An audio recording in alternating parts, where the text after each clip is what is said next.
Hey yo, this is Dash, and I'm standing in front of Pauline, my Lone Star Grillz pellet cabinet smoker.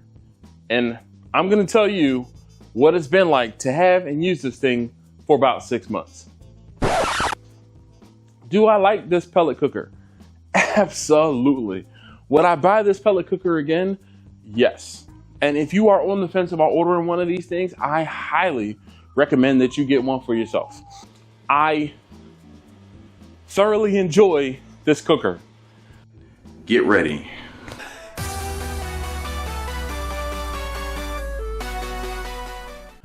All right, so in case you don't know who I am, my name, or I go by Dash on YouTube, and I run a small catering business called Steel Drum Smokers BBQ in Baltimore City. I do deliver food in and around Baltimore, in and around Maryland, DC, Northern Virginia, and Southern Pennsylvania. I'm a little guy. I do this word of mouth. And one of the things that I've used as of late is this tool that I have here.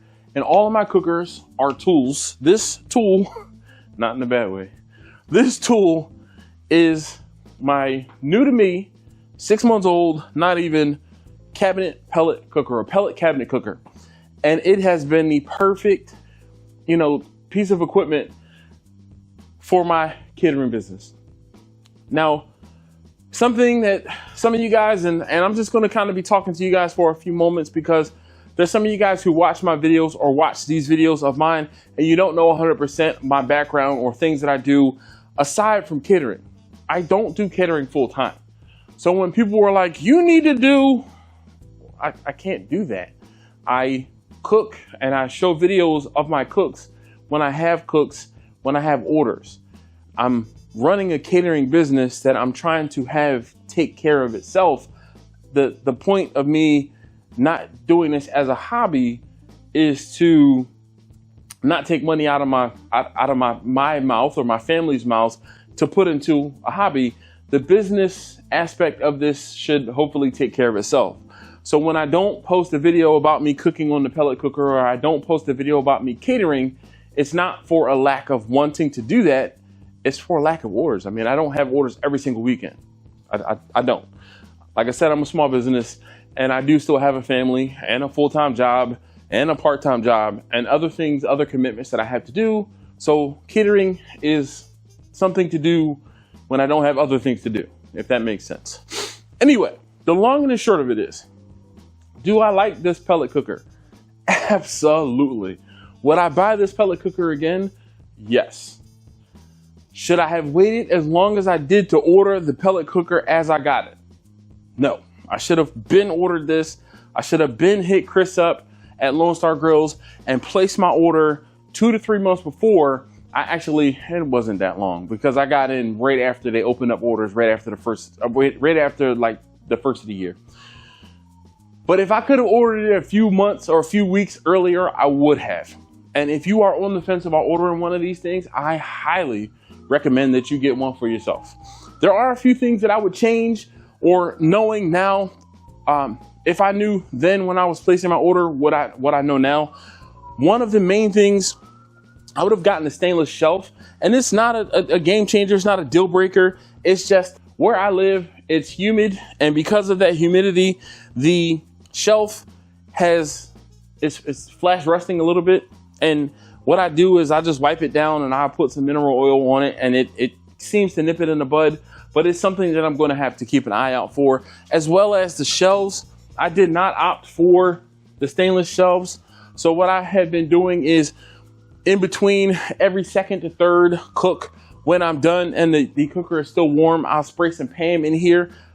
Just similarly to how you would season a cast iron skillet is how I take care of these grates. When I do have, or when there is an extended period of rain, then I will get more moisture in here.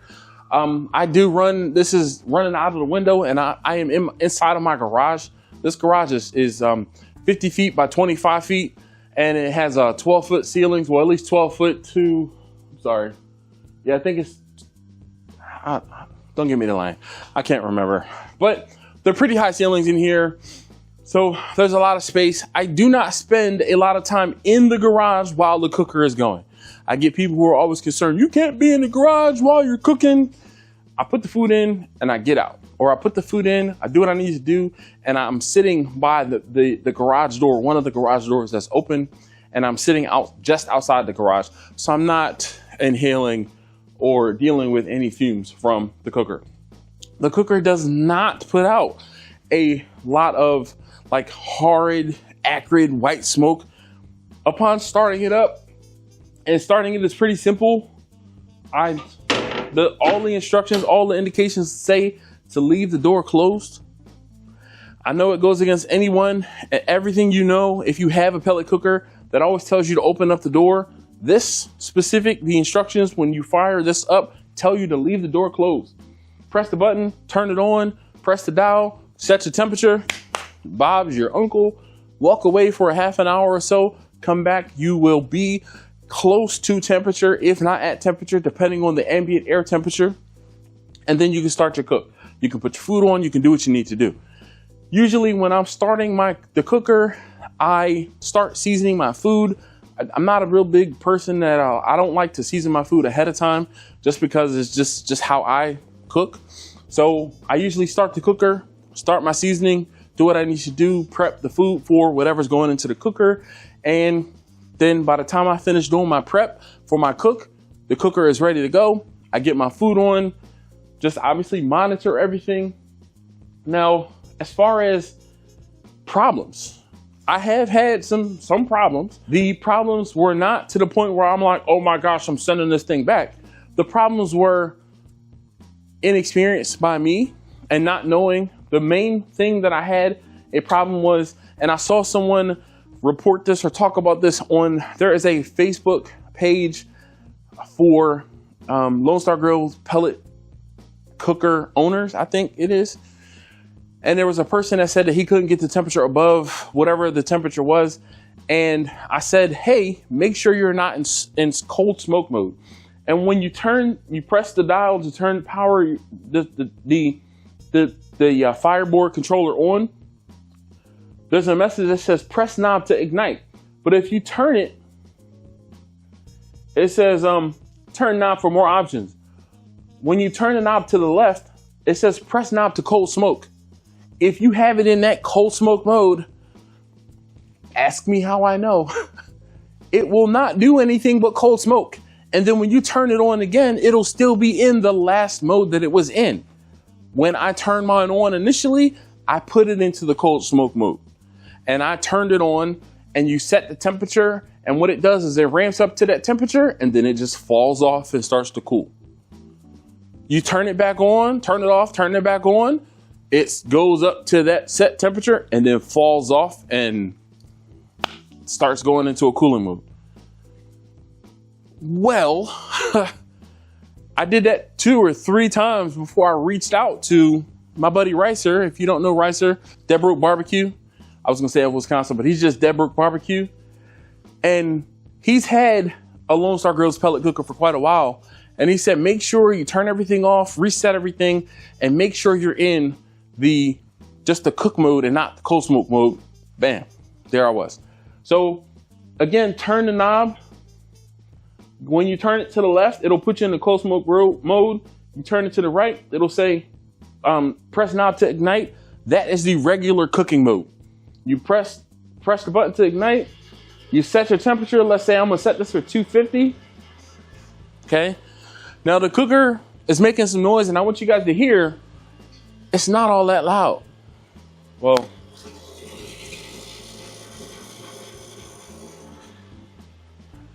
the only other problem, my controller, there was an instance where one cook, it was resetting. I couldn't tell you what or why. It would do what it needed to do, and it would reset.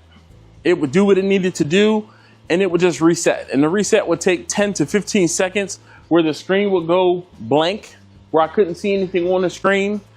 The fan would shut off, but within 15, 20 seconds, it would come back online, pick right up where it left off, and my cook there was nothing wrong with my cook. I said that could have just been a fluke thing. Maybe it was too much moisture in the air that particular day. or something unforeseen, either way, I wasn't going to call or complain about it. I'm the type of person that if I have a problem, it has to be a problem multiple times before I make it someone else's problem, if that makes sense. You done messed up, Aaron! I came out here in my garage and I said, you know what I need to do? I need to do an update video on how I like the cooker after 6 months. And you know, one of the things I completely forgot about talking about, or forgot to talk about because I was just talking about the cooker itself, is the Fireboard controller and the Fireboard controller app. You can use your phone. If you have the ability to connect the Fireboard controller to the internet, you can use your phone and the Fireboard app to control the cooker. You cannot turn the cooker on remotely, but you can stop it remotely, which I have had to do. And you can monitor and graph, and like you can set up alerts. The app is very robust, and for a computer person, it is the bee's knees. It is a very nice app, and the functionality in the app is it's great. It is great. But I do apologize, and I'll give you back to the regular point of the video. I thoroughly enjoy this cooker. I have run 4 40-pound bags of pellets through this cooker so far, just about. I think I have a pretty decent grasp on how it cooks, though I am still experimenting, trying to make sure that I can fit this 100% into my business. Thanksgiving is coming up. It is now early November 2024. Thanksgiving is coming up in a few weeks. I'm planning on using this cooker as my primary cooker for cooking for Thanksgiving. If you have not or do not know, I have a plethora of other cookers. I have a cooker that I call Bessie. Was one of my oldest, biggest cookers that I've used in years past. I have Vicky, which is it's being neglected. My insulated vertical smoker here. I have a insulated cabinet cooker that I call Bernadette.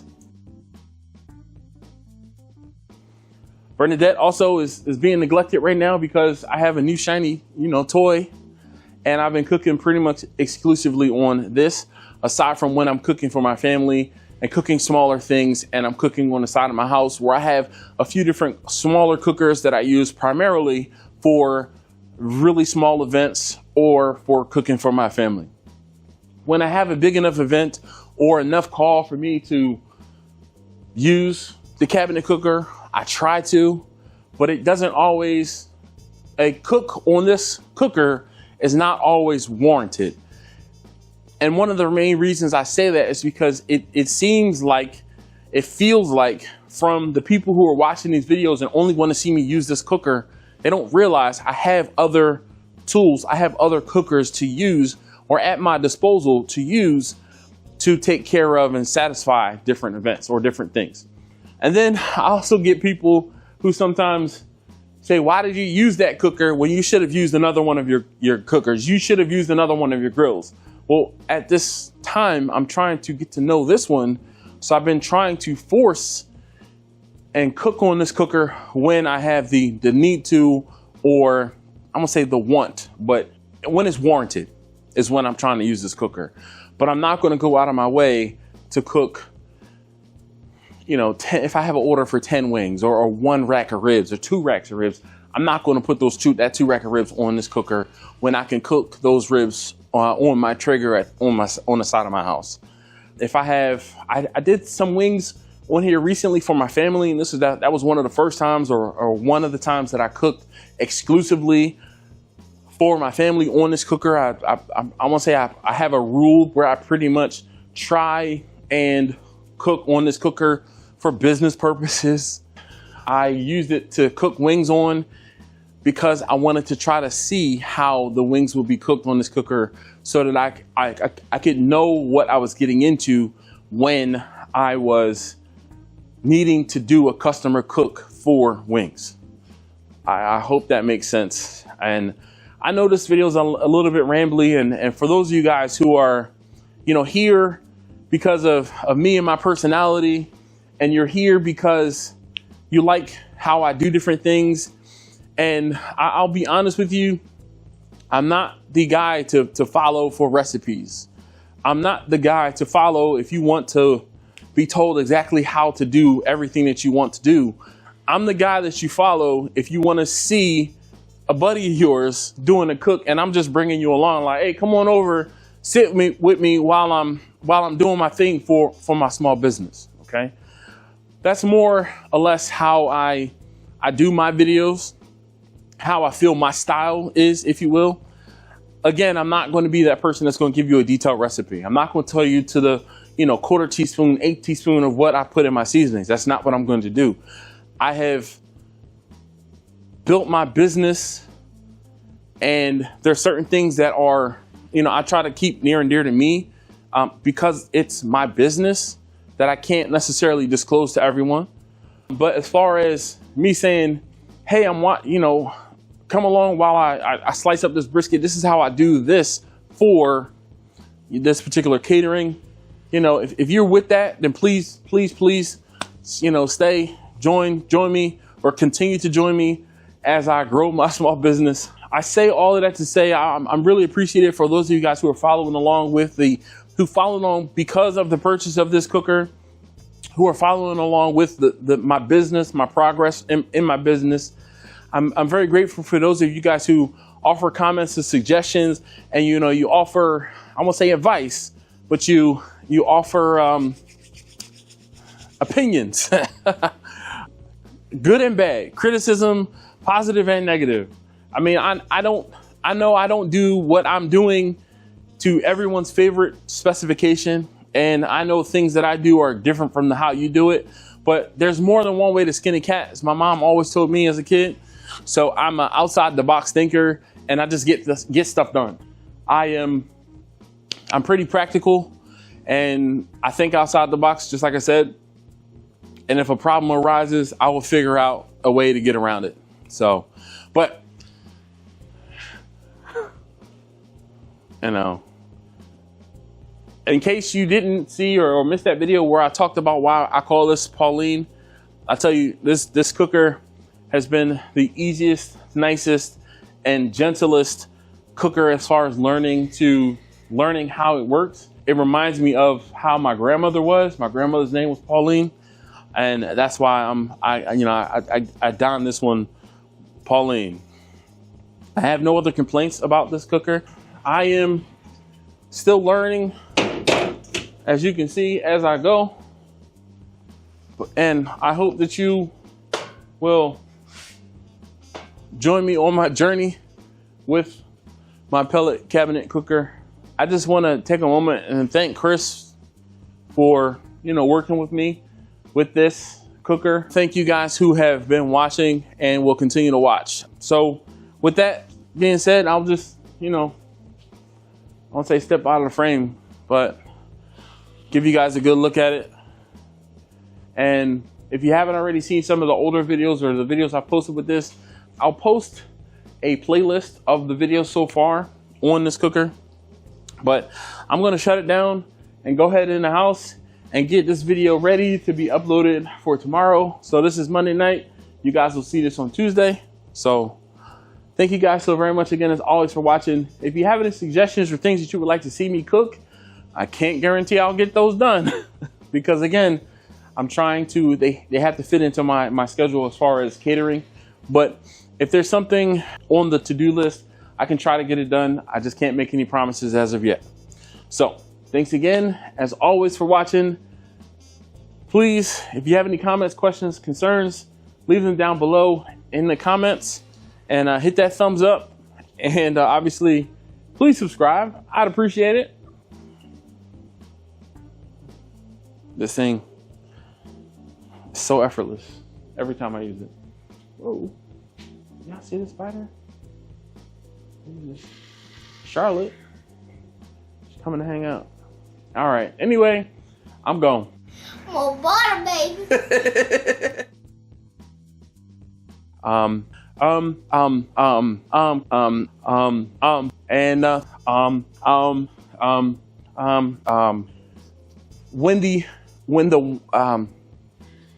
Where I live in a humid,